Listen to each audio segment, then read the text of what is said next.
Hey, everybody, happy Friday. Oh, I've been just continuing to scrub up some transmission parts here. At least get the first layer of gunk off in the parts washer. They'll still need to be further cleaned, especially these bearings. Is that parts cleaner that I have in there now currently, it doesn't really cut the grease very well. So, but at least it scrubs off all the major gunk and ick. At least they start out looking like that and they end up looking like this. You can at least see what you got. And then you can do some final detail cleaning after the fact. Now that I got this, speaking of, now that I got this somewhat clean, I can see that this and this is the same as this and your inner bearing race that slips on the shaft. So same as that side. So those should actually both come off as well. I'll have to work on that.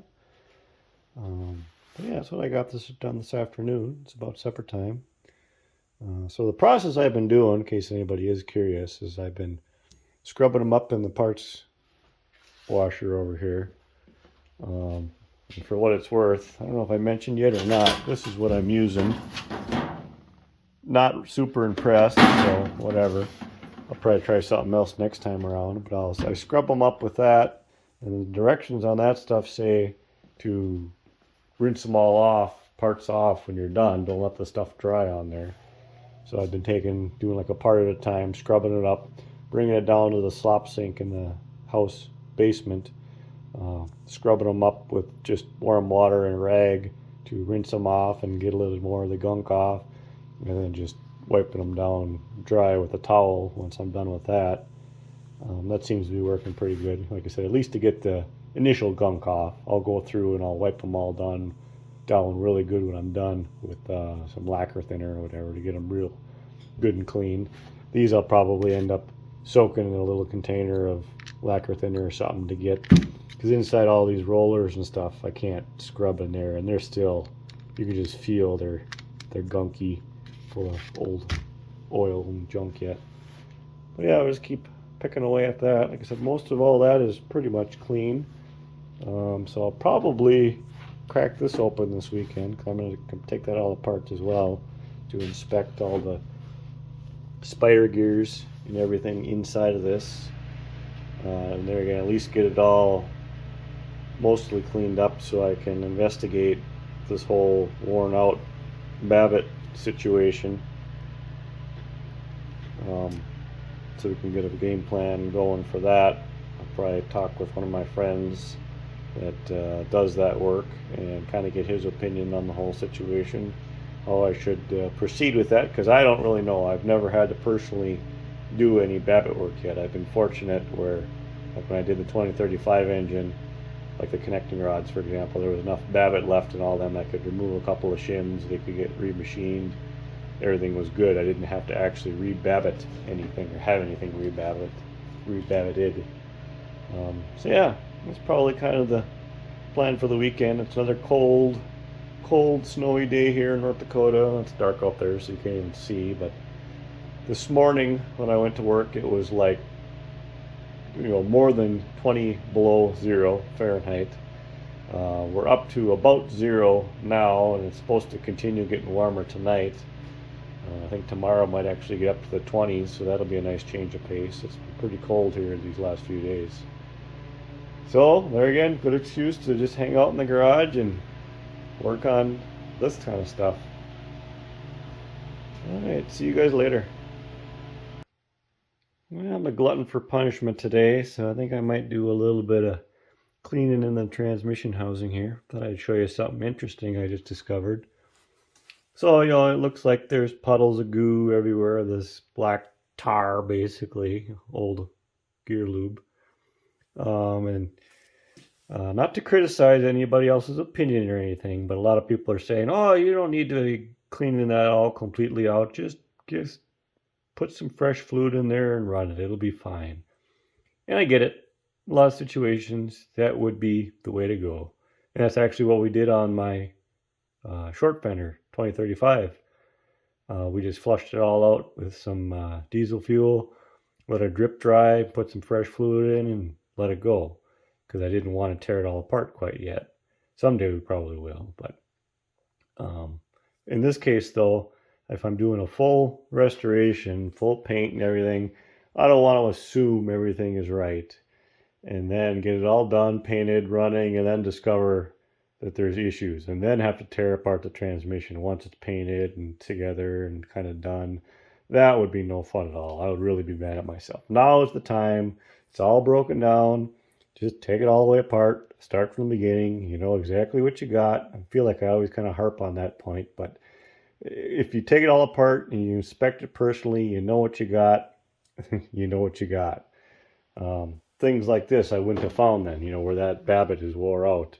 If I hadn't taken this all apart, I would have never known that. But now that I have, we can address that. It'll be good for another 100 years when we're done. Anyway, point of the story was, from the top here, it looks fine. It looks like it's just goo, right? Well, I just poked this one, and underneath that layer of oil, there is a huge puddle of water. Because, of course, water goes to the bottom, because oil floats on top of water, if you may remember your basic 6th grade science stuff. So there's a puddle of water down in this pocket here that would have been sitting there unknown, you know, corroding things. Eventually it might have gotten stirred up and distributed around the transmission. So I'm going to poke this side here. Yeah, see, same thing. Underneath that little layer of oil, we got a whole pocket full of icky, rusty, I suppose, water. Actually pretty clean water, but so yeah, we're going to clean all this goo out, and we'll know what we have. We'll have a nice clean transmission when we're done. Yuck. It's no fun. Don't get me wrong. I don't like doing this any more than the next guy, but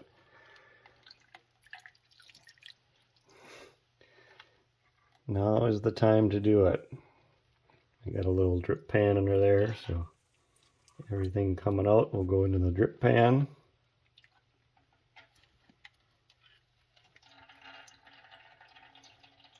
Yuck. Anybody want to come and have some fun? Can you tell there's any difference in there? Not hardly, huh? I got an old garbage can full of gunk and dirty rags to prove I did take a bunch out of there, but you can't hardly even tell.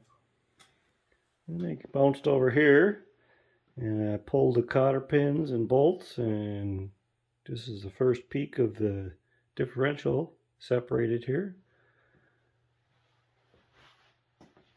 Continue taking this apart. Nothing obviously terrible so far.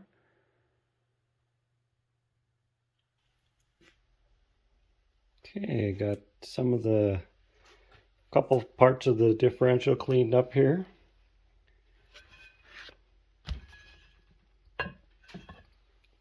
And the bearing for that side.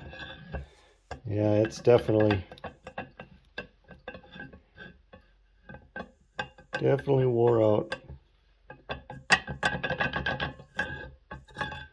And if you look, you can even see that it's very scored up.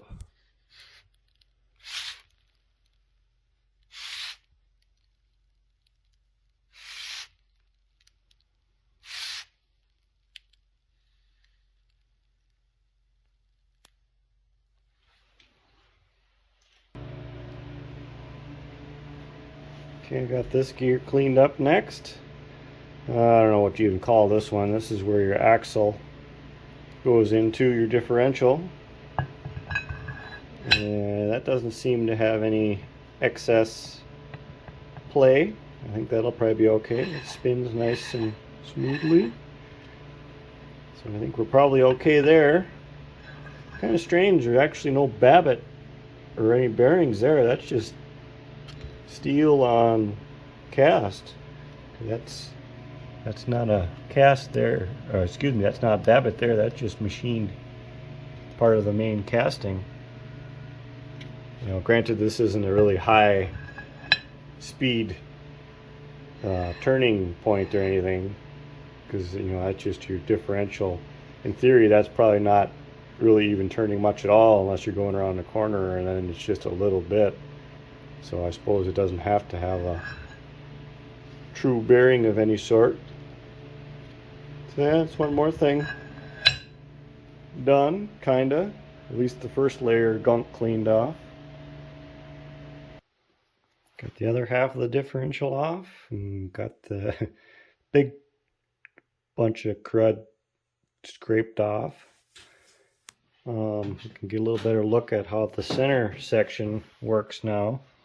So you have this gear around the perimeter that rides on this main cast center section that is located by these pins. So this whole gear will slide off of the center section, and then once that is done, it looks like there's cross pins on these main pins for each of the spider gears. But those will come out, and then the spider gears will be able to come out, and we can clean everything up there. It looks like there's actually some, well, let's call them thrust washers behind the spider gears. So if things are worn there, I suppose those could be renewed. I got a sneaking suspicion this stuff will all probably be okay, because like I said there earlier, this isn't like it's a high speed wearing out situation. There's very little motion going on in this internals of this. There's a lot more in the actual transmission gears than there is in the differential. So yeah, I'm gonna have some supper. We'll see what I feel like doing, if I come out this evening and clean up any more parts or what. If not, we'll probably come out tomorrow.